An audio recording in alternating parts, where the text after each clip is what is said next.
Nou het ek 'n ander voorbeeld, dis Jona. Ek moet nie dink ons by Jona so 'n voorbeeld gaan kry. Nou wie is Jona? Dis die ou wat deur die vis ingesluk is. Hoekom het die vis hom ingesluk? Want hy het nie gedoen wat Vader gesê het nie. Vader het vir Jona gesê, gaan na Ninive toe en gaan waarsku die mense dat hulle lewenstyl van so 'n aard is dat ek hulle gaan vernietig. Ek gaan met hulle doen wat ek met Sodom en Gomorra gedoen het. En gaan sê vir hulle moet hulle bekeer van hulle verkeerde weë. Maar Jona wou nie. Hy het in sy hart gedink hierdie mense is goddeloos. Hulle moet vernietig. Ek wil nie hê hulle moet hulle bekeer nie. En hy klim op die skip en hy vaar Tarsus toe. En op pad soontoe, hier kom 'n groot storm en hulle kom agter, maar is Jona se skuld en hulle vra vir Jona wat moet ons doen? En hy sê gooi hom in die see. Hulle gooi Jona in die see en 'n vis sluk hom in. Nou wat gebeur as 'n vis jou insluk? Jy is kapot, jy's weg. Sy maag gaan jou verteer. En dis waar ons nou trek. Hy's binne in die vis. Jona 2 vers 1. En Jona het tot Jahwe sy God gebid uit die ingewande van die vis. Jete, wie was in so 'n slegte plek in sy lewe? Binne in die vis se maag. Wat is in die vis?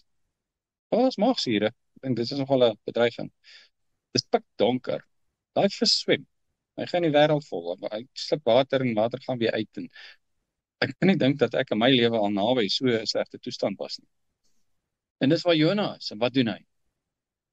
Hy het tot Jahwe sy God gebid uit die ingewande van die vis en gesê, uit my benoudheid het ek Jahwe aangeroep en hy het my verhoor. Ek bid Jona, hy ken Vader. Vader het weet wat hy doen toe hy hom stuur om vir Ninive te gaan waarsku, want Jona het God geken. En hier is hy binne in die vis ingewande en hy sê, ek roep my God aan en hy verhoor my. Uit die binneste van die doodryk het ek hom geroep om hulp. U het my stem gehoor. U tog het my in die diepte gewerp, in die hart van die see, sodat 'n storm my omring het. Al u bare en die golwe het oor my heen gegaan. Toe het ek gesê, ek is weggestoot, weg van die oë. Tog sal ek weer die heilige tempel aanskou. Nou as wat ek hier lees, is sy gebed. 5. Waters het my omring tot aan die siel toe. Die vloed was rondom my. Seegras was aan my hoof gedraai. Ek het afgedaal tot by die grondslaaf van die berge. Die grendels van die aarde het my vir altyd ingesluit. Maar u het my lewe uit die kuil opgetrek. Jahwe, my God.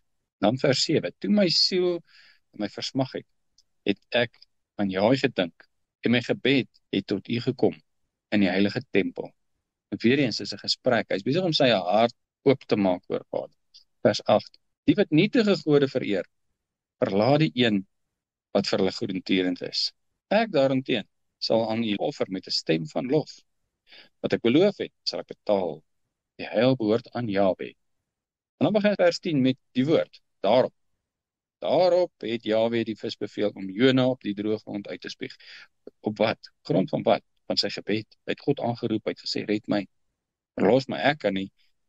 Wat gaan met my gebeur? As die vis hom daar in die see uitgespoeg het, het verdrink. Maar die see gaan tot by die droë land en hy spoeg hom daar uit. Hoe dit gebeur? Op grond van wat? Gebed. Jona het gebed. Nou, elkeen van ons het 'n lewe. En as die vis jou insluk, roep jy God aan met die idee dat ek moet dit maar doen of dat hy verlos. Vers 7 sê, toe my siel in my versmag het ek aan Jahwe gedink en my gebed het tot by u gekom in u heilige tempel. As ons tot God bid, weet ons waar ons gebed heen gaan. Mense sê ek bid vir die plafon vas. Dit is onmoontlik. Jou gebed gaan altyd na Vader, hy hoor jy.